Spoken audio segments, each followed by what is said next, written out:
Shalom, selamat pagi saudara-saudari yang dikasihi Tuhan Yesus Kristus.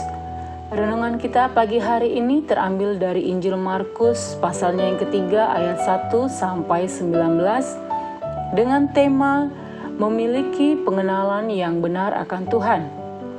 Perjanjian Lama menjelaskan bahwa hari Sabat ialah hari ketujuh dalam satu pekan, di mana pada hari itu Allah beristirahat ketika Ia menciptakan dunia. Kita dapat melihatnya dalam Kejadian pasalnya yang kedua ayat 2 sampai ayat yang ketiga. Oleh karena itu, Sabat berarti istirahat, dan beristirahat pada hari Sabat adalah hukum yang wajib ditaati oleh semua orang Yahudi. Dalam tradisi agama Yahudi, hari Sabat ialah hari ketika umat berada di rumah ibadat untuk beribadah pada Allah. Markus pasalnya yang ketiga ayat yang pertama menjelaskan bahwa Yesus sendiri juga memperhatikan tentang hari Sabat. Yesus pergi beribadah pada hari Sabat di sinagoge, dan di sana Dia bertemu dengan seseorang yang sakit tangannya. Di sana juga terdapat sekelompok orang, tetapi kedatangan mereka di rumah ibadah itu bukanlah untuk beribadah, melainkan untuk mempersalahkan Yesus. Mereka adalah orang Farisi yang tidak lain adalah para pemimpin agama Yahudi. Sikap Yesus dan para muridnya yang kontroversial membuat para pemimpin agama mencari-cari titik lemah Yesus yang memungkinkan mereka untuk mempersalahkannya. Mereka ingin memperhatikan dan berharap apakah Yesus akan menyembuhkan orang yang sakit tangannya itu pada hari Sabat. Dengan demikian, mereka akan menganggap Yesus telah melanggar hukum Sabat.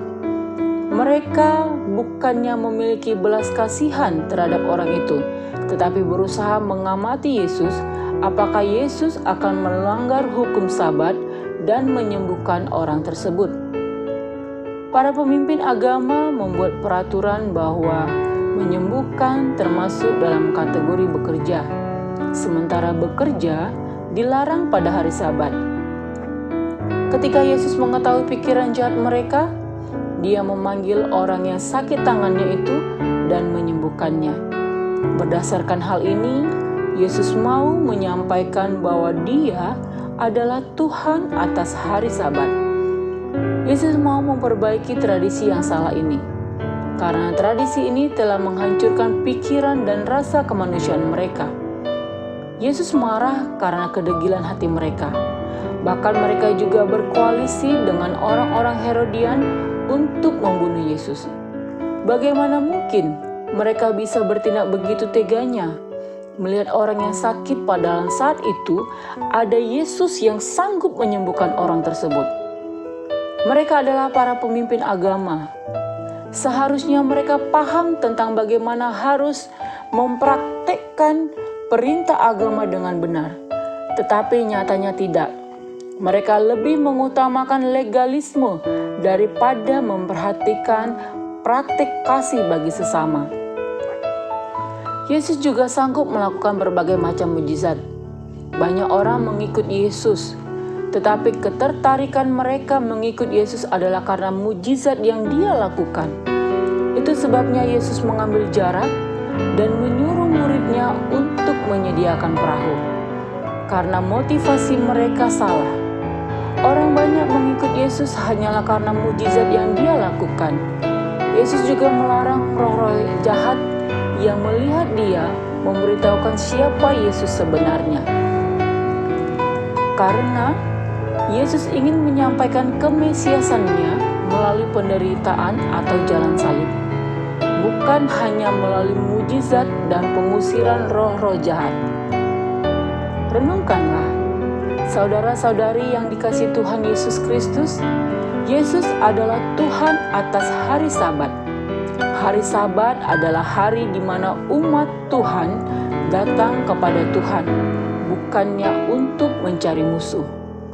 Tuhan mau agar kita tidak jatuh terhadap legalitas, tetapi juga memperhatikan praktek kasih bagi sesama kita.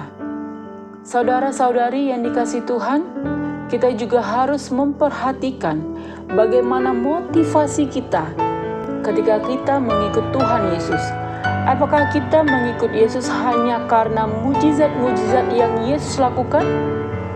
Yang Yesus mau ialah kita mengikut Dia bukan hanya karena mujizat, tetapi karena kita memiliki pengenalan yang benar akan Dia. Karena Yesus adalah Tuhan dan Juru Selamat. Lamanya kita menjadi orang Kristen tidak menjadi jaminan bahwa kita memiliki pengenalan yang benar akan Dia. Oleh sebab itu, hari ini mari kita periksa kembali diri kita.